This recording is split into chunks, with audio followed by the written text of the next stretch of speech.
So I just watched a Shudder original that is called something. I am not sure how to pronounce this. I don't think they said it in the movie, but I am assuming it's Belzebuth. But I don't know.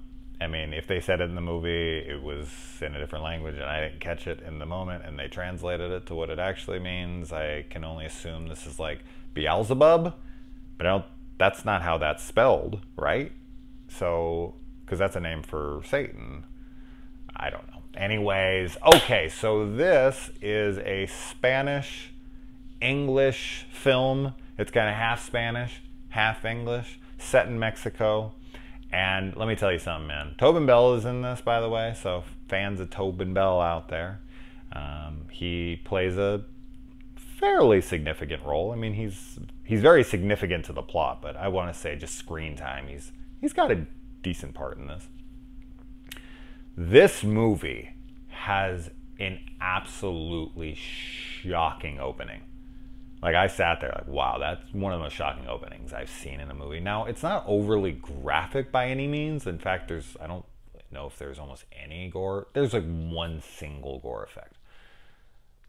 But it's what happens.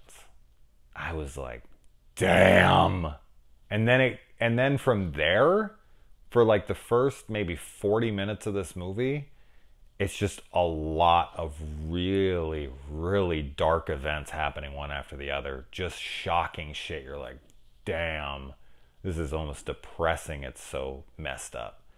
But I was in love with it for that first like 45 minutes. I was like, first half of this movie, first act for sure was just great. Then the second act started to slow down a bit, and it kind of almost became a little bit of a road trip movie for a minute, and there was like a lot of talking, and it wasn't bad. Because overall, I thought the beginning was just excellent, super dark. So anyone who's against, I don't want to say what, but it's some dark shit. So if you can't handle super dark material, don't touch this one. But the second act just kind of slowed it down a bit, and it kind of took its pace away. And I was like, Then there's this like kind of controversial scene in here regarding a CGI Jesus. I actually really liked that. And I went on and I had a feeling a lot of people were going to dislike it. I know that it kind of looks a little wonky, but I actually thought it was cool looking, and it didn't bother me. I actually dug it. So that didn't bother me all that much. But the film kind of just really slows down. Then the third act picks back up a little bit, but it honestly feels a little generic by that point with where they're heading with it. Like, it started really dark, and I felt like I was getting almost like an exorcism movie mixed in with like a crime thriller drama, like a Seven or something like that. And I was like, oh, this is so cool, man. This is such a cool freaking movie. I am really looking forward to recommending this. And then, slow down, and then it kind of let itself get a little too silly and generic. Still good though. Overall, I'd recommend it. Overall, I did like it. But the second half is inferior to the first. If they could have kept the pace with what they had in the first like 30 to 40 minutes of this movie for the runtime, this might be my favorite horror movie of the year. It's just they didn't. Now, the actors in this, I thought all did a really good job. The main guy in this, I thought was great. I really liked him a lot. I thought he gave a great performance. As I said, the movie's in half Spanish, half English. So for people that are against subtitles, there's a good amount of them, but there's also a good amount of English as well. As far as a plot line goes, that's tough because I feel like almost anything I say would kind of be spoilery. But there's some really, really terrible events happening, and something really awful happens to the detective. And God, that's tough, man. He's investigating these terrible crimes.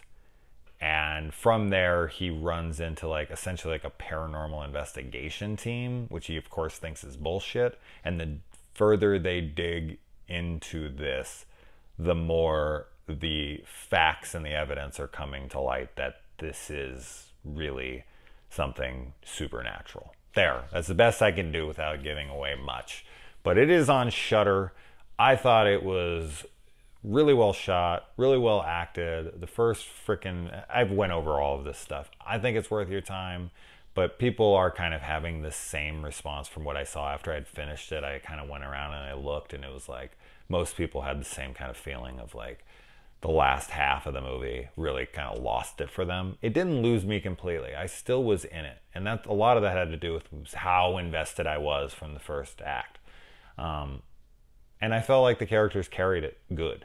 It was good from that point on, but because of how strong it started, good felt less than good, because of the contrast that it went through. Even though that would have been good on its own, contrasting off of what had come before it in the setup, it was kind of like ho-hum. So that's how I feel about this one. Yeah, let me know if you check it out. It's Shudder original. If you got Shudder, get it. If you don't have Shudder, get it. If you got Shudder, watch it. There you go. All right, adios.